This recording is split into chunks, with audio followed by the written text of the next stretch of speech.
प्यारे बच्चों, पिछले वीडियो में हमने संघीय व्यवस्था का अध्ययन किया था। इस वीडियो में हम संघीय व्यवस्था की कुछ विशेषताएं पढ़ेंगे। हमने बताया था संघीय व्यवस्था का निर्माण एक समझौते के बीच होता है, एक समझौते से होता है और समझौते के लिए दो पक्षों का होना जरूरी होता है। तो पहली विशेषता आप कह सकते हैं दोहरी सरकार, अर्थात दो या दो से अधिक स्तरों वाली सरकार। दूसरा, जब समझौता हो रहा है तो हमने बताया था कि समझौता राज्य और केंद्र के बीच होता है, तो इनके शक्तियों का विभाजन, इसका दूसरी विशेषता आप कह सकते हैं कि शक्तियों का विभाजन।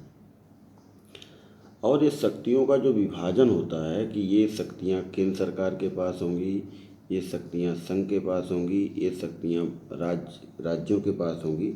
ये जो समझौता होता है ये एक लिखित होता है।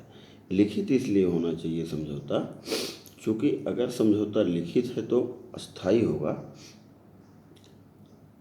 और इसलिए हम एक संविधान के माध्यम से, एक लिखित संविधान के माध्यम से इनके शक्तियों का, उसमें इस शक्तियों का विभाजन करते हैं। और चौथा महत्वपूर्ण बिंदु है कि अगर कभी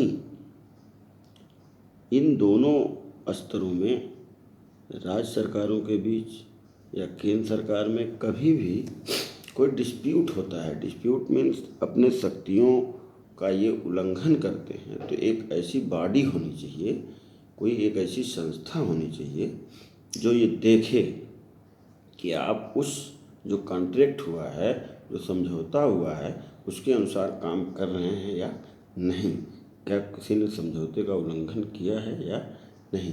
तो इसके लिए हमारे यहाँ एक स्वतंत्र न्यायपालिका की आवश्यकता होती है। तो चौथी विशेषता में आप कह सकते हैं कि स्वतंत्र न्यायपालिका।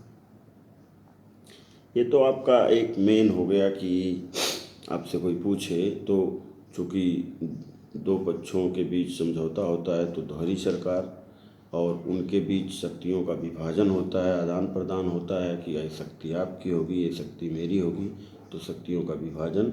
और चूँकि ये जो शक्तियों का विभाजन हो रहा है ये कैसा होना चाहिए, लिखित होना चाहिए, तभी वह अस्थायी होगा।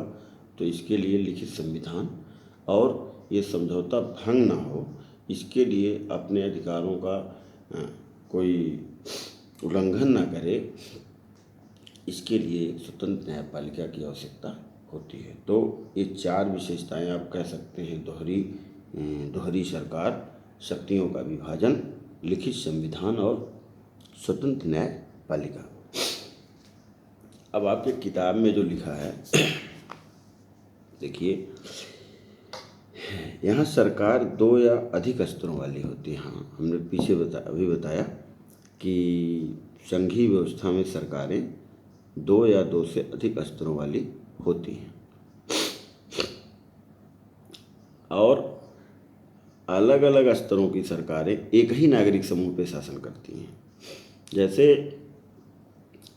एक नागरिक जो किसी राज्य में रह रहा है तो उस राज्य के सरकार से, वो राज्य की सरकार उस पर शासन कर रही है, और वह एक देश का नागरिक होने के नाते संघ सरकार भी उस पर शासन करती है। जैसे विभिन्न स्तरों की सरकारों के अधिकार क्षेत्र संविधान में स्पष्ट रूप से वर्णित होते हैं। दोनों सरकारों का, केंद्र सरकार और राज्य सरकार, दोनों को अधिकार कहाँ से प्राप्त होते हैं, संविधान से प्राप्त होते हैं, और उनके अधिकार उस संविधान में स्पष्ट रूप से वर्णित होते हैं। इसके लिए लिखित संविधान में बताया आपको। अच्छा, संविधान के मौलिक प्रावधानों को किसी एक स्तर की सरकार अकेले नहीं बदल सकती। अगर ये जो समझौता हुआ है या जो संविधान में लिखा गया है, इसे कोई एक पक्ष अगर चाहे बदलना तो नहीं बदल सकता है, बिना दोनों पक्षों के सहमति के उसे नहीं बदला जा सकता है। आप कल्पना करिए कि मान लीजिए आपने या कुछ लोगों ने मिल करके कोई समझौता किया, कोई कॉन्ट्रैक्ट किया, तो अगर उसमें एक व्यक्ति को उस समझौते को मानने और बदलने का अधिकार होगा तो क्या वो समझौता चलेगा? नहीं चलेगा। इसलिए उस समझौते में परिवर्तन तभी संभव है जब सारे स्तर उस पर सहमत हों, मतलब दोनों स्तर या दोनों सरकारें उस पर सहमत हों।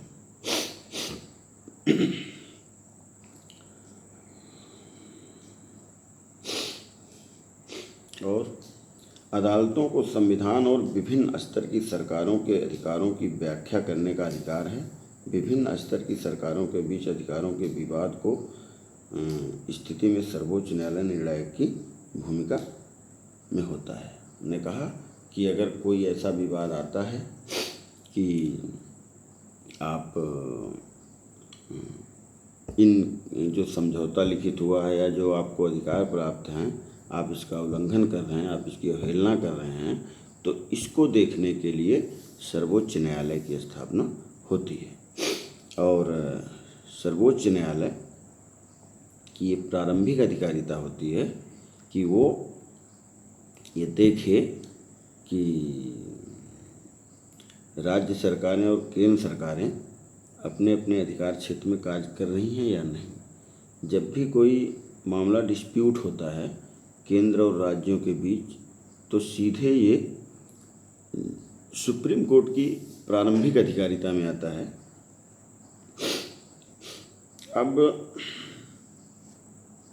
अब ये इसके उद्देश्य क्या होते हैं, संघीय सरकार के उद्देश्य क्या होते हैं, ये क्यों संघीय सरकार बनाई जाती है। संघीय सरकार के दो उद्देश्य होते हैं।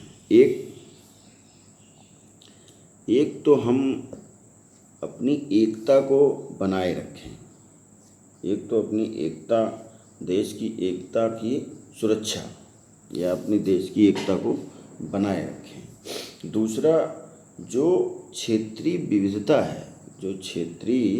विविधता है उसका भी सम्मान, मतलब अपनी विविधताओं को बनाए हुए रखते हुए, अपनी विविधताओं को कायम रखते हुए, उसका सम्मान करते हुए हम अपने देश की एकता और अखंडता को बनाए रखें। यही संघीय सरकार का उद्देश्य है।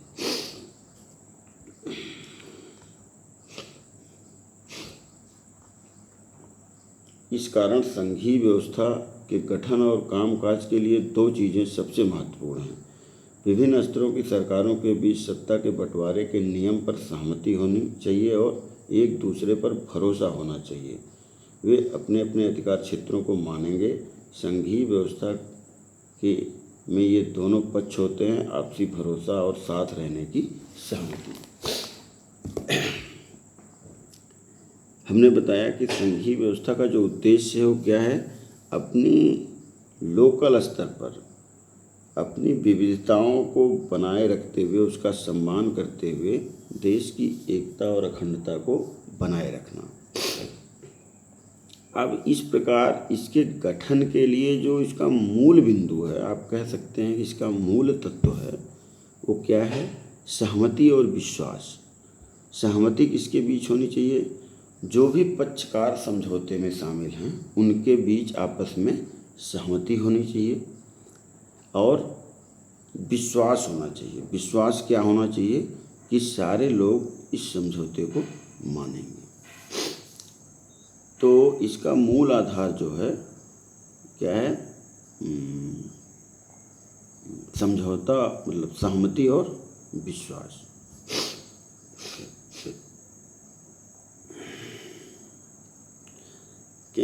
अब देखिए, हम भारत के परिप्रेक्ष्य में आगे बढ़ेंगे जब हम भारत अलग से भारतीय संघीय व्यवस्था की विशेषताएं पढ़ेंगे, तब हम आपको बताएंगे कि संघीय व्यवस्था, भारत की संघीय व्यवस्था जो और संघीय व्यवस्थाएं हैं उनसे कैसे भिन्न है। अभी हम एक संघीय व्यवस्था का ही सिर्फ चैप्टर पढ़ रहे हैं कि संघीय व्यवस्था क्या होती है, लेकिन इन संघीय व्यवस्थाओं का जो हम विशेषताएं पढ़ रहे हैं, भारत में कुछ इससे अलग व्यवस्था पाई जाती है। जब हम भारत का अलग से पढ़ेंगे तो हम आपको बताएंगे। केंद्र और विभिन्न राज्य सरकारों के बीच सत्ता का बंटवारा हर संघीय सरकार में अलग अलग किस्म का होता है। देखिए, अलग अलग जो संघीय सरकारें हैं, तो जो सत्ता का बंटवारा होता है, जो सरकारों के शक्तियों का निर्धारण होता है, वो अलग अलग टाइप का होता है। जैसे अमेरिकी संघ है। अमेरिका संघ में क्या है कि इकाइयों ने मिलके, यूँ समझिए कि जैसे आप कुछ लोगों ने मिल करके एक समझौता किया कि हम सभी लोग अपने ये अधिकार इनको सौंपते हैं, शेष अधिकार हम अपने पास रखते हैं। तो अमेरिकी संघ ऐसा संघ है जहां इकाइयों ने संघ का निर्माण किया है। तो क्या हुआ कि वहाँ के संविधान में संघ सरकार की शक्तियां बांटित कर दी गई और शेष शक्तियां राज्यों को दे दी गई। जबकि हमारे भारतीय संविधान में 3 सूचियां हैं: संघ सूची, राज्य सूची, समवर्ती सूची। संघ सूची पर केंद्र सरकार कानून बनाती है, राज्य सूची पर राज्य सरकारें कानून बनाती हैं, और समवर्ती सूची पर दोनों सरकारें कानून बनाती हैं। तो यह इस बात पर निर्भर करती है कि संघ की स्थापना किन ऐतिहासिक संदर्भों में हुई है। अच्छा, किस स्थिति में की गई, किस परिस्थिति में संघ का निर्माण किया गया, ये भी तत्व एक बहुत बड़ा तथ्य होता है कि किस परिस्थिति में, किस स्थिति में की गई है। उसी अनुसार कुछ अलग अलग बातों या तत्वों को समाहित किया जाता है। संघीय शासन व्यवस्था आमतौर पर 2 तरीकों से गठित होती है। पहला तरीका यह है 2 या अधिक स्वतंत्र राष्ट्रों को साथ लाकर एक बड़ी इकाई गठित करने का। हमने अभी बताया कि अमेरिकी संघ जो बना हुआ है वो इस तरह बना हुआ है कि इकाइयों ने संघ का निर्माण किया है। मतलब राज्यों ने मिल करके जो इकाइयां हैं उसने केंद्र का निर्माण किया है, अर्थात जो राज्य हैं उन्होंने आपस में समझौता करके संघ को बनाया है। और इसमें दोनों राष्ट्र अपनी संप्रभुता को साथ करते हैं, अपनी अलग अलग पहचान को भी बनाए रखते हैं और अपनी सुरक्षा तथा खुशहाली बढ़ाने का रास्ता अख्तियार करते हैं। इसके उदाहरण हैं जैसे संयुक्त राज्य अमेरिका, स्विट्जरलैंड, ऑस्ट्रेलिया। इसमें हम कह सकते हैं कि चूँकि प्रांतों ने केंद्रीय सरकारों को बनाया है, राज्य सरकारों ने संघीय सरकार को बनाया है, यहाँ पर मजबूत स्थिति में राज्य सरकारें होती हैं।